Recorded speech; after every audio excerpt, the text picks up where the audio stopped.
new rail bed. They could not bring any new materials down that salt skip to build an entire new rail bed in itself, because doing so was time-consuming and costly. Bringing those pieces down means that they had to halt salt production, therefore not making any money. So everything was reused within the mine as broken pieces like that were not taken out of the mine for the same reasons. That would halt salt production, and that was time-consuming and costly.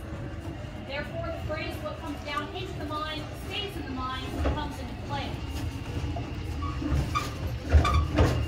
This next section of rail bed that we're crossing over, that one is said to be a bypass track. This section is more organized. I will get to show you guys a definite bypass round up on both sides to see more being exposed to crash salt piles. Whether the quality of the salt is too red or too muddy, miners knew that if they tried to haul it up, they would not sell. Therefore, the miners themselves would not make any money. So to avoid that, they just dumped it off to the side. How? So they were paid by how much salt they brought out of the mine. And I'll talk more about that later on. But essentially, each truck they filled up, they got a brass chip right next to the rail bed. They got a big chunk of salt. This chunk of salt is our tombstone slab. So the reason that this chunk of salt is mined out, we're told two different stories. Which one of those stories is the truth? I don't know. But the first story that we were told is that Emerson Carey, the owner of the salt mine, he was building to be that control. Again, which one of those stories is the truth, we will never know. I do know that that chunk of salt was mined out right behind this pillar. The room just to the left of it, in the back of your mind, is looking at the floor. You'll see it's got a pretty decent floor level here. Moving towards that roof sag, it takes a big slant upwards. Again, just keep that in the back of your mind because there is still more to the story. Why? I have no idea. I do know that she is not, nor is anybody else, very talented.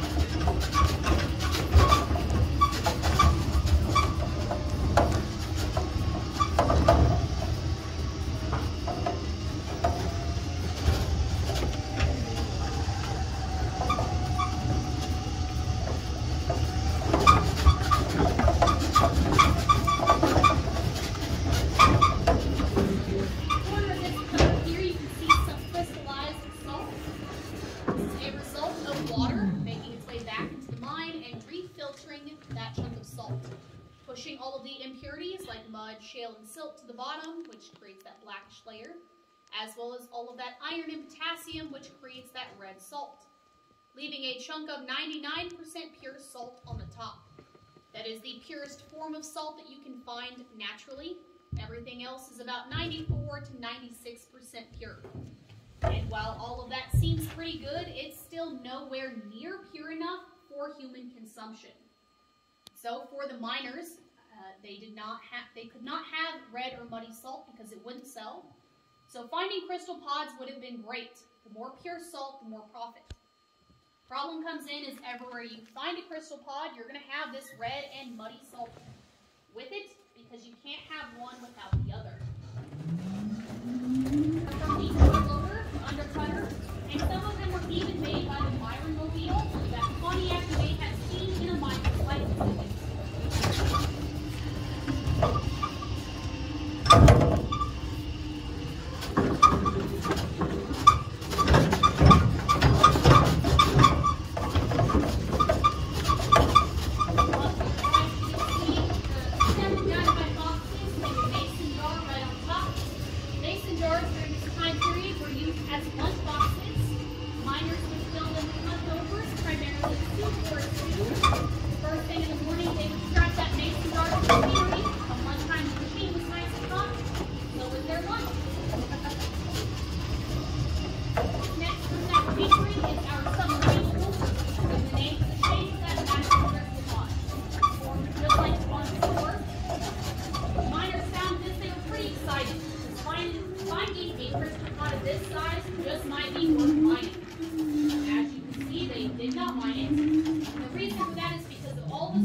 So the miners knew that if they wanted that crystal pod, they would first have to move this trash pile of salt, and what was on the wall with the crystal muddy salt as well. So if they were to blast this mine face, it would mix that crystal pod with all the muddy salt, rendering it all useless. However, the decision for them to mine it or move on was not made very easily. Up here in the corner, you'll see a series of dates. It's March, April, and May of 1958, and that up there is called tagging. Tagging is a very important part in the mining process. The first day of every month, the mine foreman tags the mine face. That way they can keep track of the bottom levels that are really dull, milky color, compared to up here where it's a lot lighter, shinier color. It's because the bottom level is not salt, but it is calcium. Calcium is not worth mining, but it's also a lot harder than salt. So when they were mining it, it was actually tearing up and breaking the machinery, causing the miners to spend more time repairing that machinery rather than harvesting salt and making money. So the miners' solution for this problem was to move. Instead of this floor level, they were going to move up and sit on top of that calcium. That way they didn't have to worry about breaking the machinery. Which explains why, by that tombstone slab, the floor took a big slant up. Another cover magazine, because this one, you see a lot of blasting wires and blasting tags. You even see some blasting tags up close up the floor to your right. These blasting tags are labeled MS, and then the number that stands for milliseconds, and how many milliseconds until that blasting up. Miners stagger out blasting, they want the bottom, the middle, and sides, and then the top front wall. Those kind of sides angle here. Those would be the entry and cross cuts that would form a pillar and a cornice. Now the stories on this pile are very different from that reserve pile, as it would be extremely unlikely for them to have so many reserve piles right next to each other. So one story that we were told is the miners during this time had actually looked at the map the wrong way, and they realized they were supposed to be on the other side of the rail bed. They abandoned everything and went to where they were supposed to be. Second story that we were told is the miners during the time had actually crossed a property line. Salt safari to top side, salt safari to top side.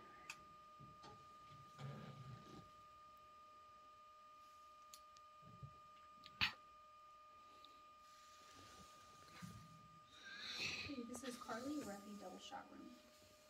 All right, thank you. Round around, you'll see the bottom of the face has been uncovered. We can do all of it. You'll notice two different sizes of holes. You'll see these much smaller ones. Those are the drill holes that are going to get filled with dynamite. And either next to them or in between them, we have these much larger ones. Those are called boot holes. And the boot holes are from a previous blast. So when they'll be extremely rare one to see, first of all, because it's a fully intact set of insulators. But this one is in the original place that it was put by the miners in the 50s. If you remember from the beginning, I said everything was reused within the mine as much as possible. So when the miners ripped up the rail bed and moved it, somebody was supposed to follow behind and rip up all the insulators. This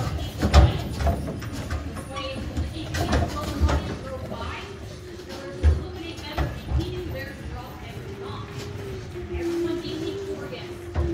This mine was open to the public for tours in the 1950s.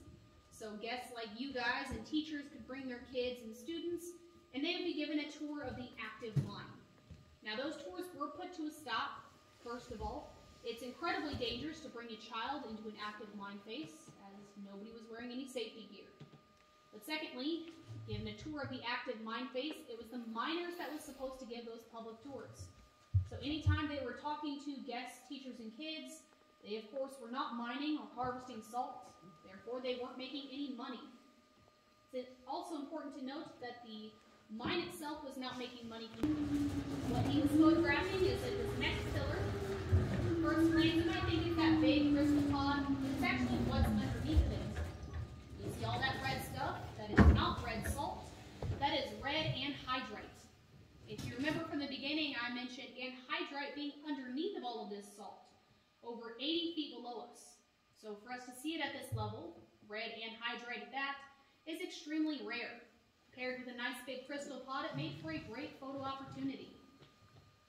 Now one thing that was really important to them, they mined out all the corridors, and then they decided to mine a tunnel that would connect the two parts together. That being a little bit improper, as they should have mined the corridors and the tunnel together.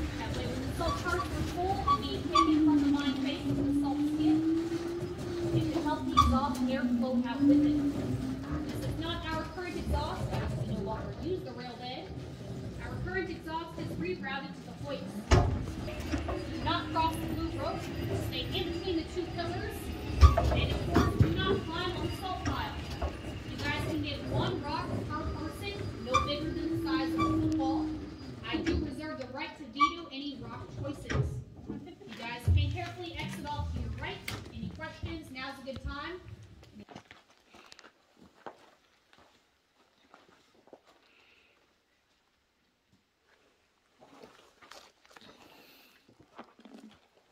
Did you guys look? Or are you done doing stones? Do you want to grab some stone?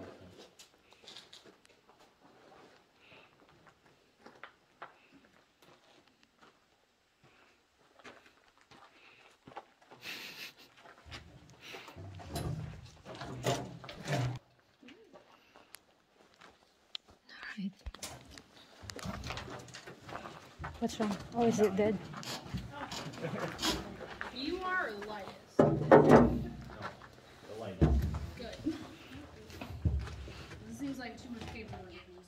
Yes, it's true. Hey.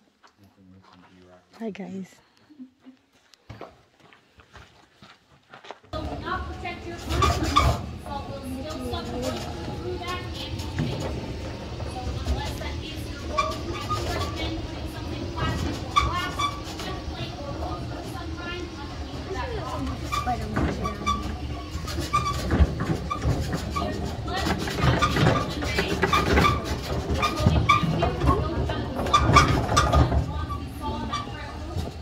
Trolley car made its way up on here full of salt, dump the salt into the way in cars.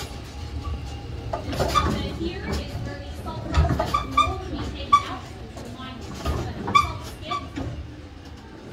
And here's that bypass track as well, so you can see through pins, pieces of the rail architecture. So the salt carts that were full would go out here, and they would come back empty on this front rail bed. This allowed them to continuously haul salt up. That way they didn't have to stop production and wait for those empty cars to come back. They could continuously haul salt, which means money. Each one of those salt carts held about 4 tons of salt. Some cool things in this particular pile. Here you can see what was once a banana peel.